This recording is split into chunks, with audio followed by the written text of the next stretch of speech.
So, and then we have documentaries telling the story, artists telling their stories. And so we're really leaning into the documentary aspect of it, along with the classic sort of cartoony 2D, 3D worlds and stuff that we had in Altspace, but they look nicer now. But so that's sort of what our philosophical change was. So we're curating more. It's not as much just a flood of random stuff from people. We're laying it out. And because we have our own platform, we have a lot more control over interactability and things we can do because we're in a game engine like Unity. So, And we positioned ourselves because we both come from cinema. We both come from the art of storytelling, that when we built the platform, we were looking at a way of how can we use this to tell stories. Step into the world of success with your brand amplified, the ultimate podcast designed to unravel the intricacies of thriving businesses. I'm your host, Annika Jackson, and I'm on a mission to uncover the stories, strategies, and secrets that have propelled entrepreneurs and business leaders to success. I am thrilled that I'm finally on the podcast with Athena and Doug. I don't even know how many years it's been since I first met the two of you, and we started working on some projects. And I think you actually were doing a project that was in Chris Bradley, my partner's, one of a demo he was making for a project that he was doing. And then I was like, oh, I really want to meet them because I saw how cool everything was. It was the Futurist for that show that he was putting together. And that was my first introduction to you. And then, of course, we worked together on some things for MLK, being in Hawaii. And I just have loved seeing the evolution of everything you're doing. So Athena Demos and Doug Jacobson, Big Rock Creative, thank you for being on Your Brand Amplified. Thank you. It's good to hang out with you. Yeah, thank you for inviting us. We're thrilled to be here. Yeah. So let's talk about your backgrounds a little bit. And then I want to hear the evolution of your partnership. Sure. Okay, my background is cinema. I went to USC Film School and then working in the film industry, making documentaries, editing and such. And then related to this topic, I've gone to Burning Man since 1998, and I've been shooting Burning Man. I made a Burning Man doc. And in 2020, when COVID hit, through a lot of crazy coincidences, a group of us ended up doing the virtual Burning Man in Altspace platform. And once that was over, Athena and I were sort of left there, and we looked at each other and said, I kind of like this VR XR world. Let's keep going with this and see what happens. And so that's what led us to here. That's the summary of it. Athena? Yeah, so my background is also cinema, but I'm was more in front of the camera for years and years and years, and then progressed into being behind the camera and doing more producing, production management. And I started going to Burning Man in 1999. And by 2001, I was organizing a large-scale event in the middle of downtown LA for the Burning Man community. I was one of the founders in 2001 of the LA Decompression Arts and Music Celebration. And that grew from one downtown block and 800 people and one stage to 8,000 people, an entire city park, sponsored by state parks, 13 stages, and over 150 installations. So it just it grew. And I produced that event from 2002 to 2017, so for 15 years. So when COVID hit and it was, production came to a halt, everything came to a halt. And it was this, let's get the community together in VR. And I was a community builder. So it made sense for me to wrangle the community and bring them on and, get them activated into creating the virtual burn. And it was very, very successful. So it was my production background, my event background, and then the know-how of technology came mainly from Doug, and we put it together. And that's how it happened. Yeah, amazing. And we're going to talk more about this. But obviously, with that, you had a lot of positive PR article in Wired Magazine, Producers Guild Innovation Award, the ARIA Award. And then that led to working on a number of other projects. So I'd love to hear a little bit about some of the other projects that you've worked on. And spoiler alert, I do use a couple of them for my students to show the cool things that you can do and innovative things you can do these days with tech and creativity in film.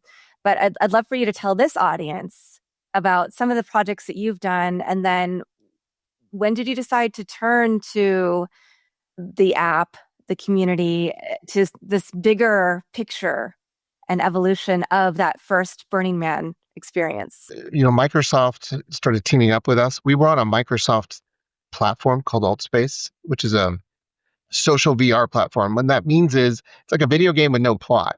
You're just kind of walking around, hanging out with your friends. And so we ended up doing Microsoft Pride. We created Christopher Park and Stonewall as it was in 1969 and did an exhibit and so a few other worlds related to that. We did a project called Brianna's Garden about Breonna Taylor, which is using holograms of her family and telling parts of her story. And we did a comic book story. We've done a whole bunch of stuff. And we just really loved it. But in 2023, Microsoft decided to sunset AltSpace, to get rid of it, which is where we were kind of doing most of our work. And once it was gone, we really were like, what are we going to do next? We have all these Burning Man assets. We have all these temples, man bases and such. And so we went and thought about putting it on other platforms. And we finally decided, for some reason, to build our own platform, which is a learning curve. And so whether that was wise or not, I'll leave my future self to answer. However, now we're at the point where we're at the beginning of this platform. We're just starting out and we're trying to get the word out about this platform. And so that's sort of the short version of how I got here. Yeah. Well, and Athena, this is an extension because you've done so much work in the community, in the arts scene, and bringing people together. And so this seems like a natural extension when we're looking at this world where, we're talking on Riverside FM right now, even though we're all in the same city. It just is so much easier. And also the drive across LA. Yeah. Can be very long. But we're living in this community where we are online more. We're spending more time, even with people we know in person, living in different cities. We want to still have that feel of community, especially when technology continues to disenfranchise us. So, Athena, I want to hear a little bit more about that. And what was the inflection point? Obviously the change from AltSpace, right? And moving into this, but why did you decide this was the right time to launch a virtual space on a bigger platform for the Burning Man community and for others who maybe haven't been to Burning Man, but want some of that experience? We realized during COVID and during the virtual burn that this made Burning Man extremely accessible. It's a heavy lift to go to the event. Just like you talked about this interview, we're all in the LA area. We could have driven to the same place, but it's getting in the car and it's driving and it's getting there and it's getting set up and then all the tech and this just works, right? This platform works, and it works if we're in different places, but it works if we're in the same place because we can just hop in, do the interview, and then hop out and we're done. And so the virtual spaces like Burnersphere allow you to hop in, plug into community, run around, have some great laughs. We laugh so hard on the platform. It is so much fun. And then, it's been an hour, it's been 90 minutes. I have to go walk the dog or, whatever it is in our lives. If I had driven somewhere or gone to Burning Man, there's no, okay, I got to go home and walk the dog. No, there's, now I have a dog sitter and now I have, there's so much more you have to take into consideration when you're going to be in the physical presence of someone and getting to that. That's why I said it's accessible. You can just drop in, have a little bit of time, get an hour, and then boom, you're right back to your regularly scheduled programming. When you put this together, or when you started developing the idea, I know that this had to involve a lot of steps. I know you were out there. Obviously, you had things built out, but you also went and did a lot of filming.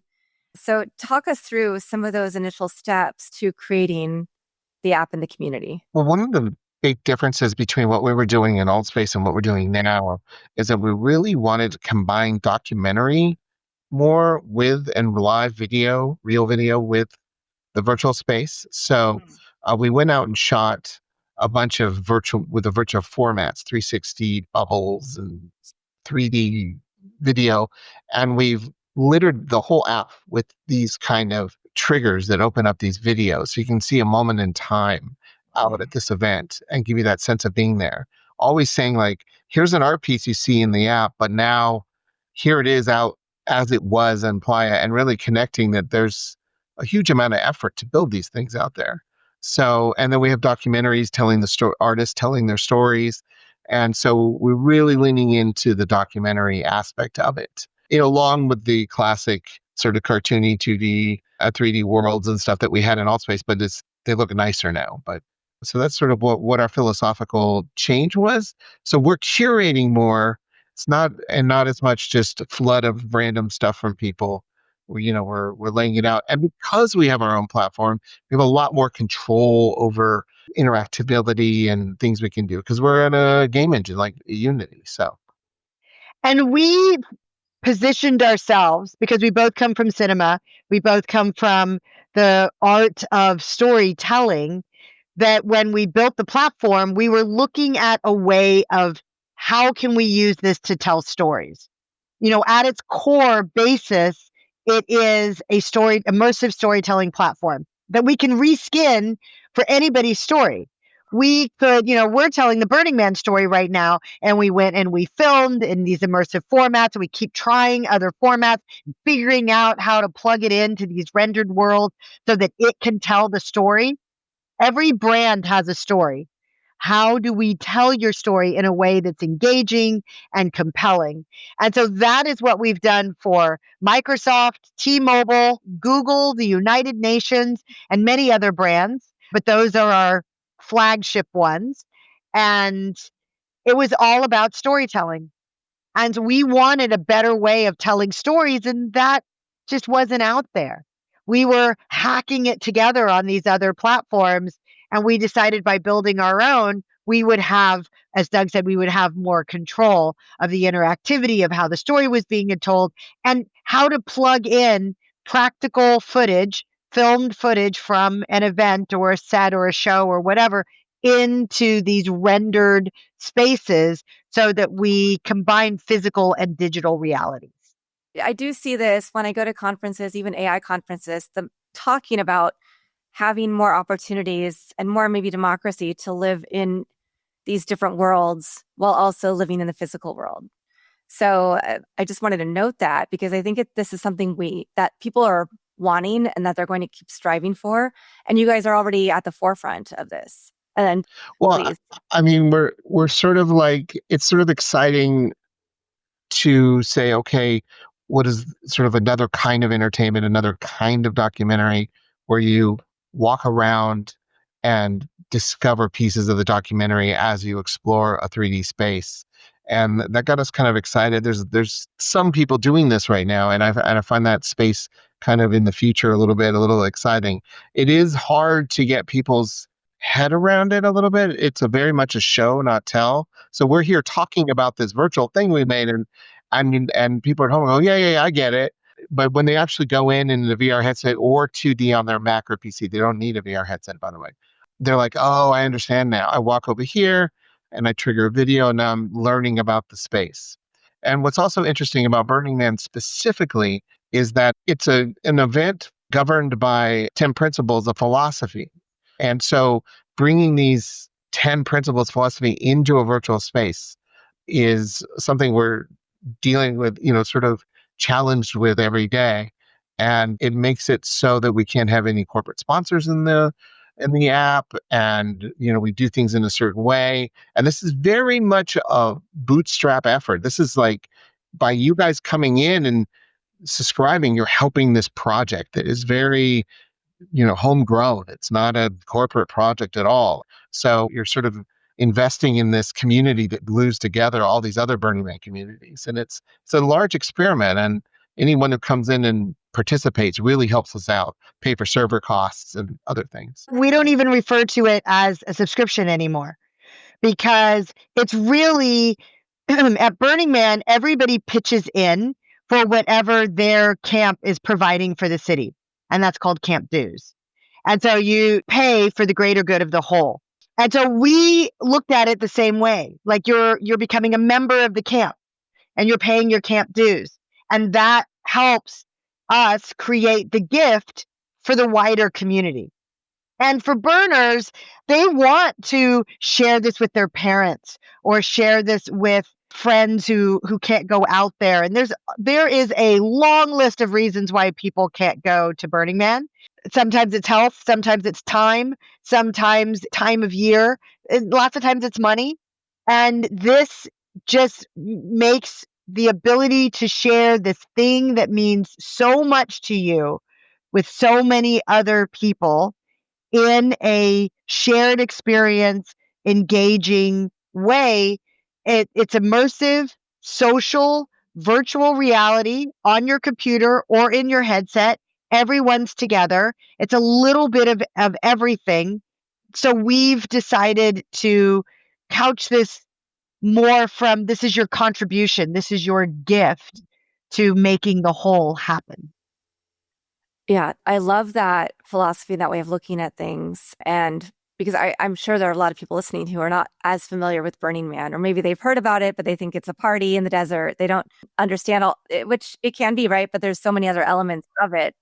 And Doug, going back to you talking about the principles, I'd love for you to talk a little bit more about the principles, because you mentioned a whole bunch of things that I was going to ask questions about, like, oh, so you can't take corporate sponsors. That was a big way that would have helped fund, right? Yeah, right.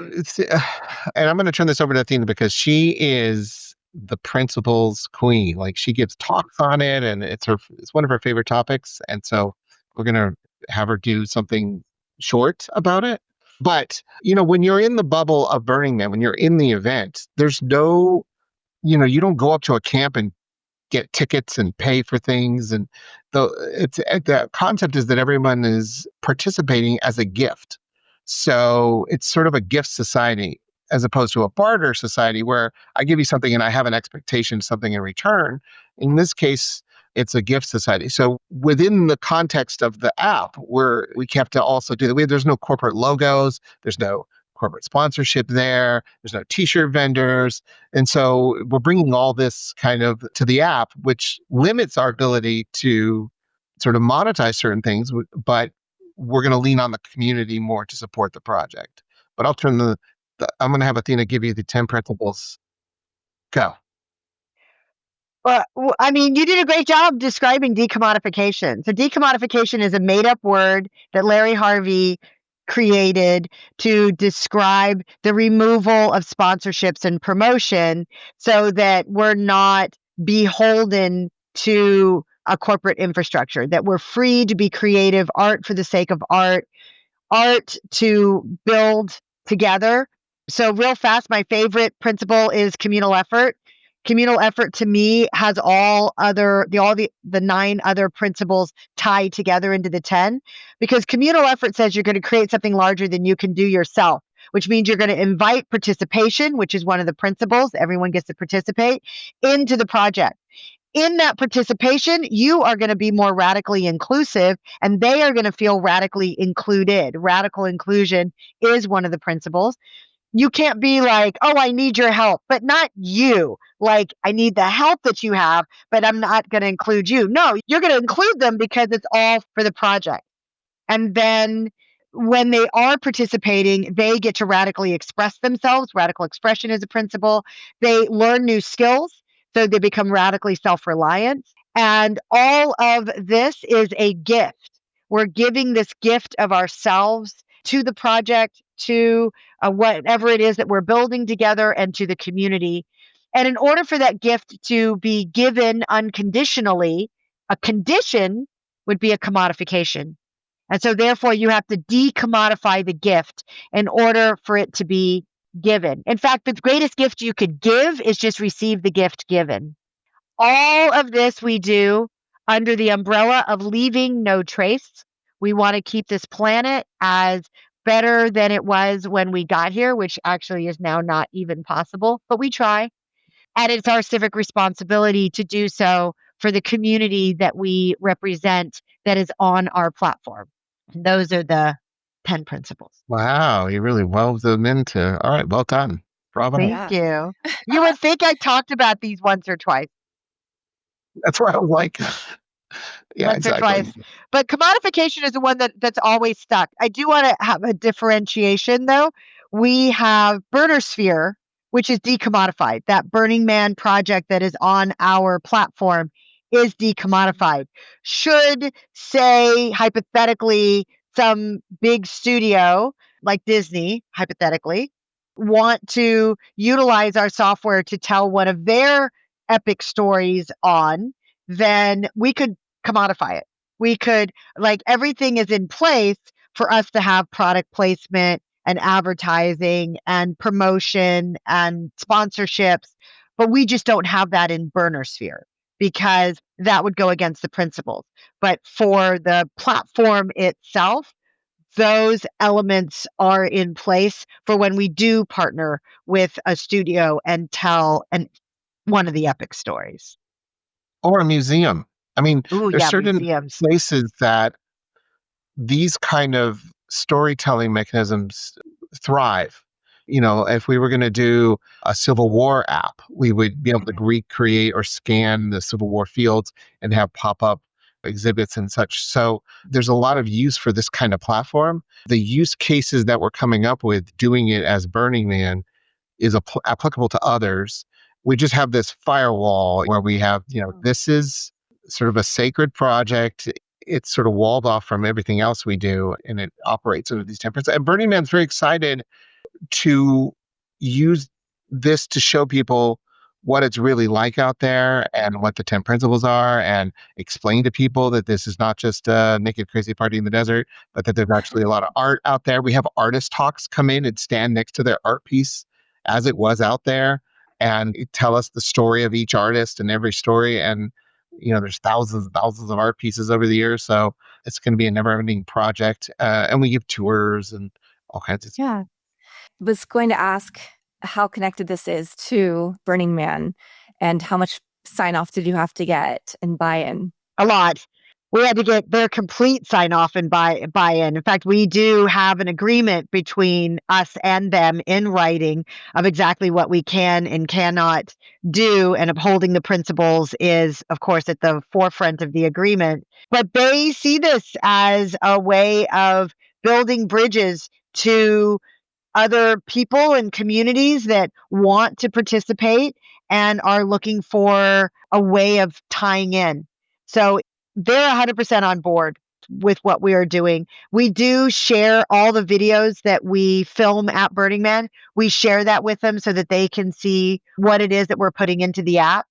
They're mainly looking at it less for content and more like, did we miss the naked guy on the bike in the background? Because Doug goes through and like fuzzes all the nudity out because we want our app to be open to the public. And at Burning Man, there's tons of kids and it's no big deal. But on a Meta or a Steam platform, they want to know that there's a certain content standard. So Doug runs around and blurs all that stuff out. So lots of times when they look at the videos, that's really what they're looking for. It's like, did we get all the blurs? In recent years, I have to say there's a lot less nudity at Burning Man, so it's a lot easier for us as filmmakers. But Doug knows that when he first started filming back in '98, not everybody was running around with a cell phone shooting. And so honestly, I think that is why there's less nudity at Burning Man, is because everyone has a cell phone and everyone is filming, and not everyone wants to be naked on some stranger's cell phone. So you tend to put on clothing. So I think that's why there's less. Primary camera is a cell phone. So now you have a situation where you have like kind of limited cells, out there. There's Starlink. There was a time at Burning Man when you were completely cut off from the world. And there's a sort of a philosophical conversation about like Burning Man was better when you were completely cut off from the world. But in the day and age we live in, there's just no way to do that. And the pining for that as a possibility is not going to happen. So we've accepted that as a thing. So there's these kind of influences of the modern world that people who go to Burning Man often, complain about. But the art and the technology, the lighting, all the things have gotten so great that the spectacle of the art actually really enjoy it. Every year that goes by, there's something that sort of wows me that I've never seen before, something epic. But, there's a tension between that. Well, let's talk about the challenges and the sparks, the positive sparks that happen when you're in the process of this creation, because I can't even imagine figuring out your way around the tech, what would work, what wouldn't work, server capacity, depending on how many people are going to be on the platform at any one time, making sure you're able to market it, get it out to community, but do it in a way that's non-commercial. There's so many things. And I'm sure there were some points that where really positive things happened too, that you didn't even realize were going to come out of this process. Yeah. I just want to do a shout out real quick to our dev crew. The virtual maker guys, Alon and Steven, and have been great in helping us build it. A lot of these people come from Microsoft HoloLens, MRTK.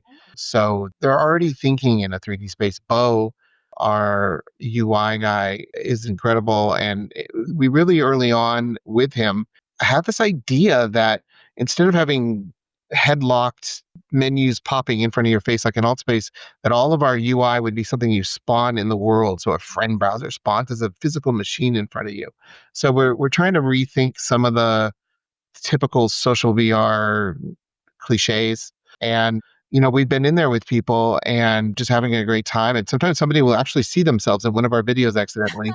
That's me riding by on my tricycle over there. We've had a lot of people watching some of our videos, especially the documentary stuff, crying because they either want to get back to Burning Man, or we got a lot of people come out and go to Burning Man because of the app. We had 4 or 5 people in our own camp this year who came because they saw the videos, 3D videos and the stuff we shot in our app.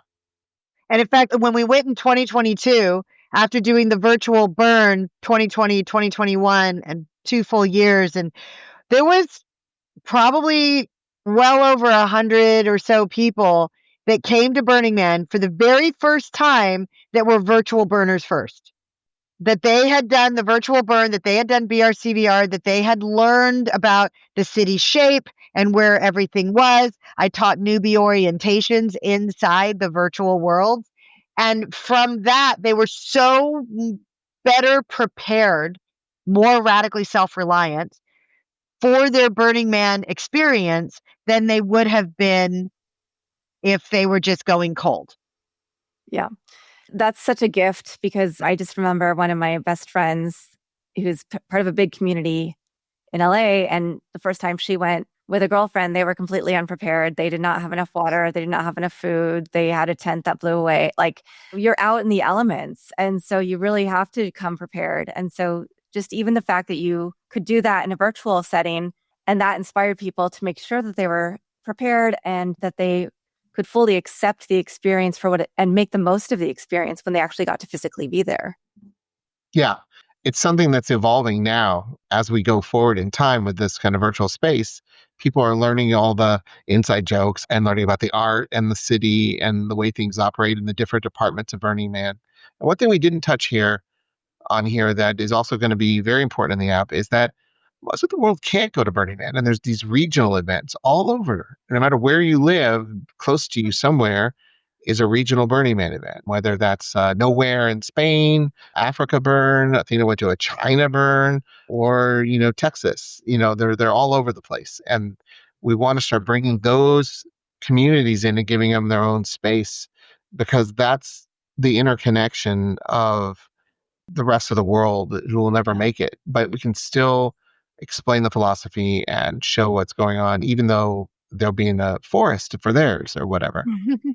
And accessibility, because there are people who are differently abled who may not ever be able to come and have a great experience. They're not very mobile, or hearing or vision impaired. And there are people like that who will go, but there are a lot of people who also would say all the things that you talked about. Maybe they don't have the funds, they don't have connections. They also have these impairments that make them feel like they'd be less prepared in the real world, but they can still experience it in the virtual world. Yeah. Have you had to do anything special to navigate accessibility? Yeah. When we were working with Microsoft, They had us do a project with actually a community at Burning Man called the Blind Burners. And these are burners that are sight impaired. And at Burning Man, they have people that will walk around with someone who's sight impaired and describe the art to them, and they can go up and touch it. And things like the man base, which is the structure that the man is on, and the temple, they make 3D models of and print them. And those are at the artery. So people can go up and touch them and figure out exactly what that art piece is, because they're so huge. If you walk up, you're just like, that's a piece of plywood. Like, you're not going to understand the shape of the structure. And this allows you to. So taking that into consideration, when we worked with the blind burners, one of the things that they wanted to look at is how can somebody be autonomous as they go through the app that is sight impaired. And so we were looking at sound navigation cues. We don't have those in our app right now. This is definitely research that we're going to apply. We're going to put together an entire accessibility toolkit that people can turn on whenever they want. As more people come onto the platform and contribute and pay their camp dues, we will have more funds to build something like the accessibility toolkit. But we have a huge leg up because we did all this research already with the blind burners, and we built a world that was artwork that was done by people that were sight impaired. There were audio explanations of that artwork. There was also a soundscape that was created by somebody who was sight impaired, and then how you navigated the world.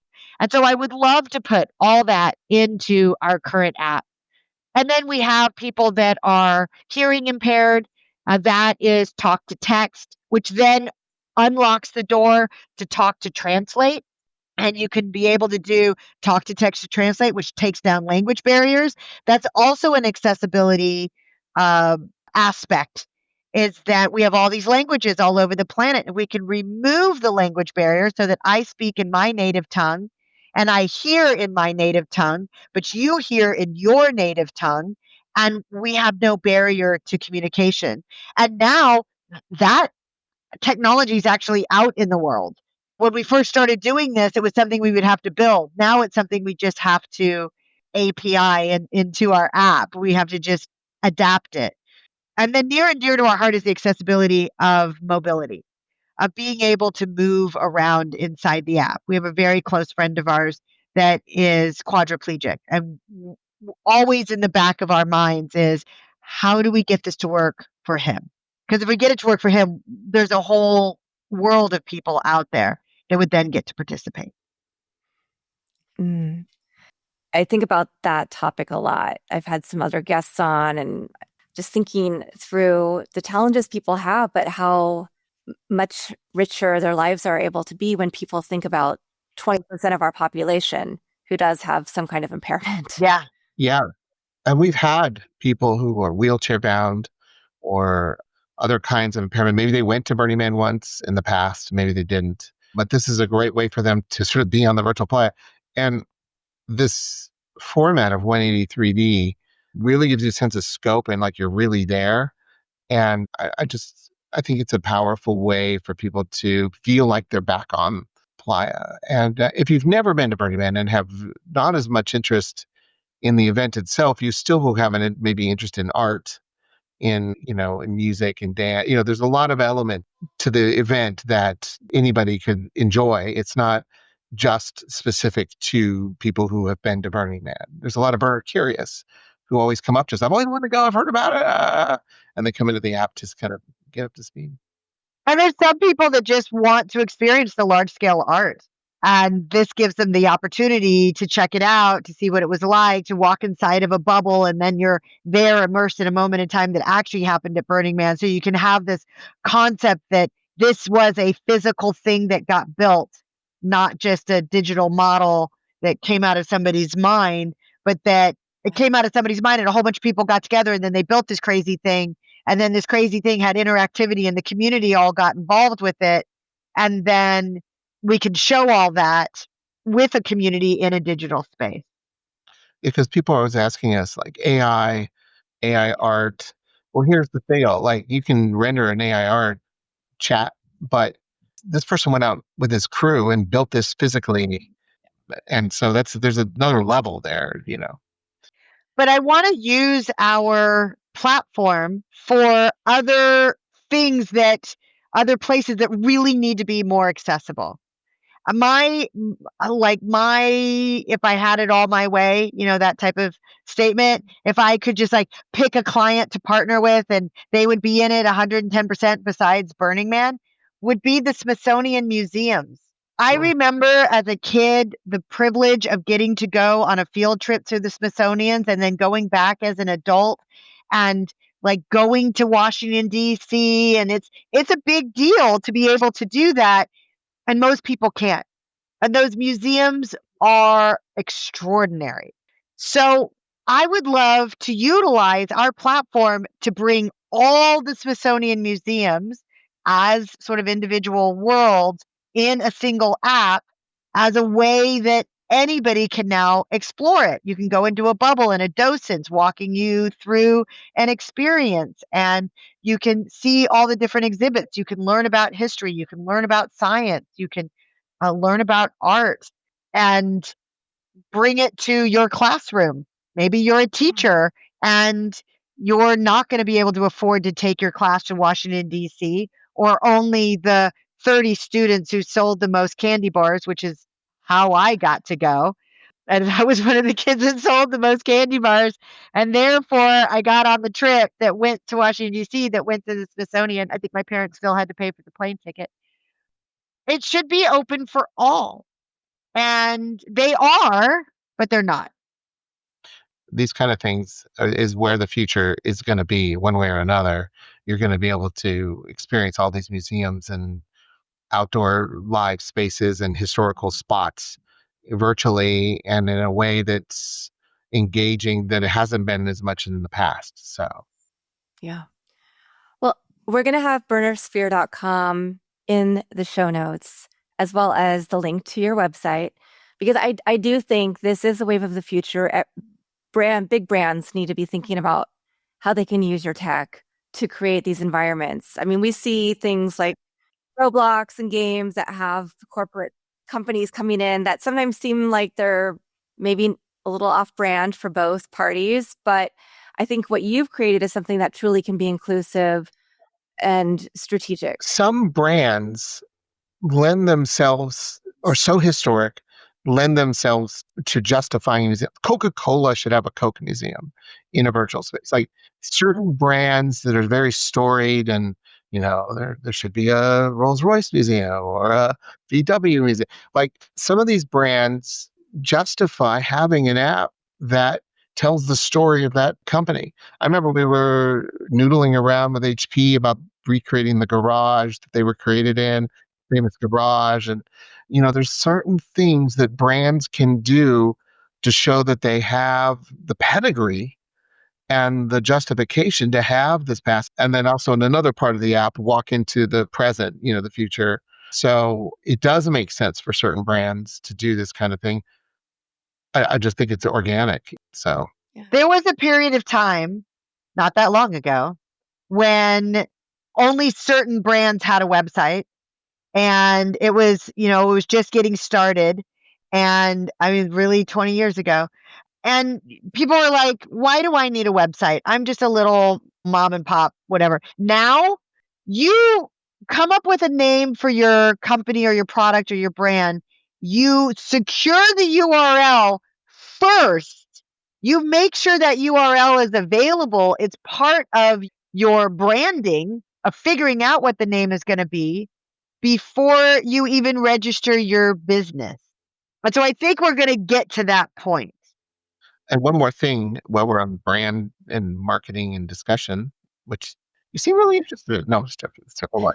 But we've also been doing a lot of at conferences, virtual experiences, live virtual experiences for brands like T-Mobile, where we created a 360 3-minute video for them based on what they wanted to communicate. And we ran this VR experience in their booth, and we had a line down the conference because, first of all, people wanted to go into a fun. A lot of people hadn't even done VR before. And it was sort of a marketing message. It was short, but we weren't obnoxious about it, but they weren't looking around. They were in your world, listening to your message. They were locked in, and it was super successful. And I'm kind of blown away that more brands are doing this when they go out and do a live activation. T-Mobile really understood this in a core way, and some other brands we've worked with have understood this, but I'm kind of surprised more haven't done more of this stuff. But we have a crew that runs these experiences. We make the experience and we deploy these experiences. So we have a lot of experience in this area. But I'm just surprised more brands aren't thinking this way. Yeah. Well, I could ask you questions for days, but what I'd like to do is just leave it here with a little taste to the audience to go check out the work that you're doing, check out how they can participate. And if you both have, of course, for shameless plug for my class, one of my classes at USC, you all will be coming to guest lecture in the spring and walk through the technology a little bit. So I'm really excited about that.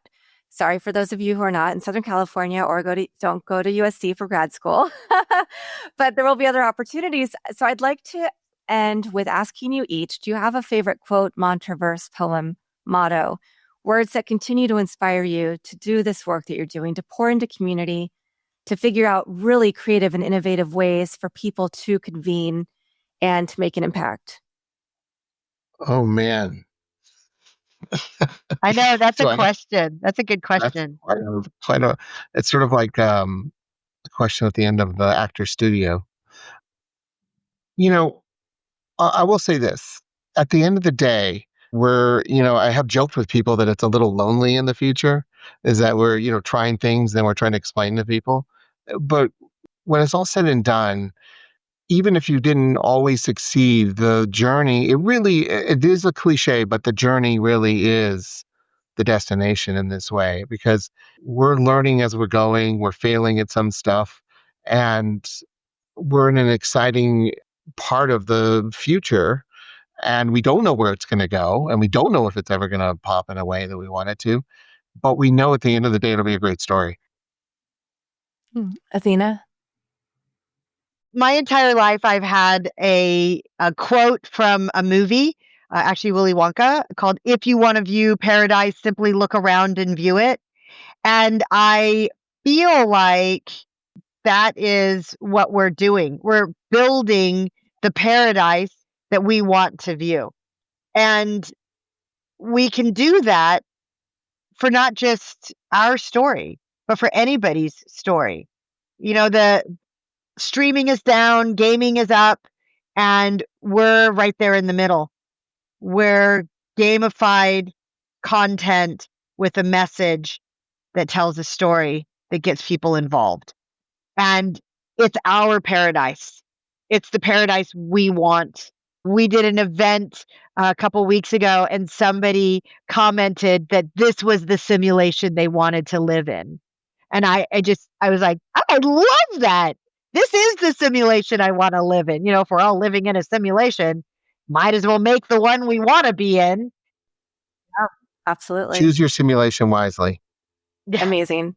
Yeah. Thank you both so much for coming on the show and for just sharing so much of yourselves and your passion and your purposes with us today. Thank you. Thanks for having us. Thank you. Of course. And I hope everybody who's listening is getting a sense of a creative spark. If you don't have one, if you've been feeling a little dulled, just go back to this conversation. Check out the work Athena and Doug are doing. Find your inspiration and use that to power through and to push through and to create your next big move. Thanks for listening or watching to this episode of Your Brand Amplified. Don't forget to leave us a rating or review on your favorite podcast listening platform. And if you want to learn more, check us out at yourbrandamplified.com.